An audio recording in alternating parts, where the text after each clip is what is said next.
To Julie's family, to Kaya, to Dawn, Brian, Sean and Patty, Ashley and Mike, I want you to know that my prayers are with you. I'm Yvette, and I'm a childhood friend of Julie's, and we met at school. And I'm here alongside all of you today to pay tribute and to celebrate the life of my friend, of your friend, Julie.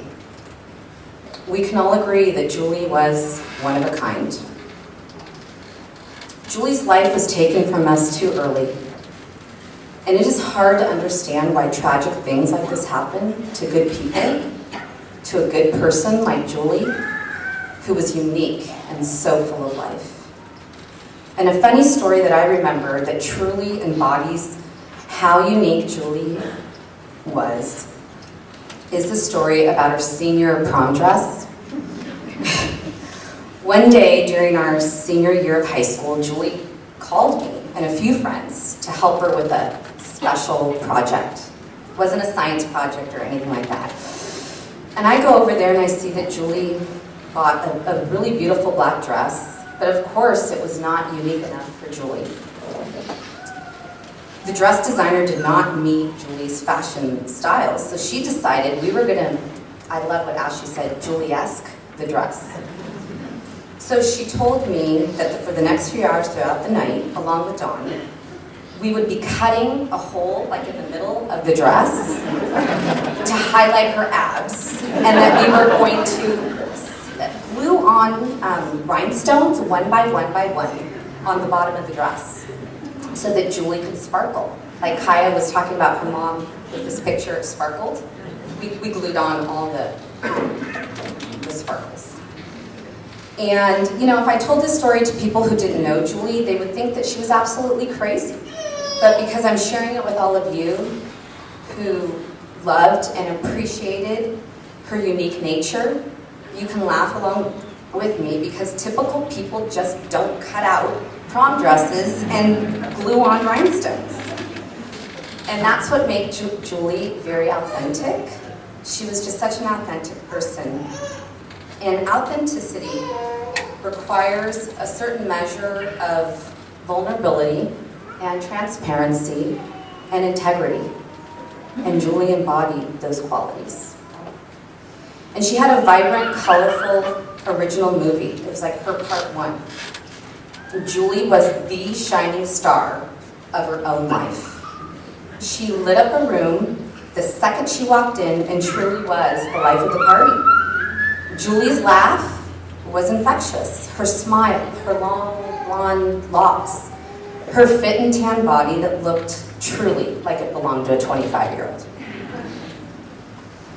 And her koala bear hugs were the best. Do you guys remember that? When she'd like jump on you at a party and it was like a koala bear on the tree trunk? And recently, Julie and I ran the Golden Gate Bridge. She dragged me to go run at 5 a.m. And we're running the bridge and she stops and sees like the pole on the Golden Gate Bridge that says, speed check by radar. And she grabs onto it and says, take a picture. I'm moving so fast. And that really embodied Julie. She lived fast. And she had many accomplishments. When an opportunity came to work and live abroad, she jumped on board. She packed her bags and went and worked and lived in Saipan and in Thailand. There she embraced and enjoyed the culture and the lifestyle that was different from California.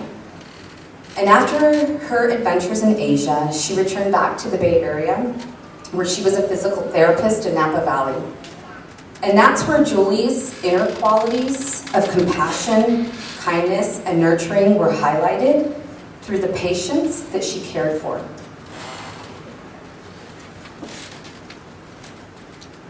And we all know that Julie's passion was fitness. She started that booty camp. I was a member too. And I hated to exercise. I still hate to exercise. She knew that about me. And she really took the time with me and motivated me to push me beyond my comfort zone. And she did that with many of her clients. And I truly believe that was Julie's calling. As you can see from the pictures that the family has selected from her. And we will miss Julie's enthusiasm for everything that she did. But death really isn't the end. It's the beginning of Julie's Part 2 movie, her sequel to her life here on Earth via her spirit. And the most beautiful part to a sequel is that it is everlasting. Julie remains, and will always remain, the shining star of her own movie. And there's a song written by Charlie Chaplin from the 1936 movie Modern Times called Smile. And there's a line from that song that says, though you're aching today, although our hearts are aching, we need to look up to where Julie is undoubtedly perched on a crescent moon, and we need to smile and send her her signature mwah.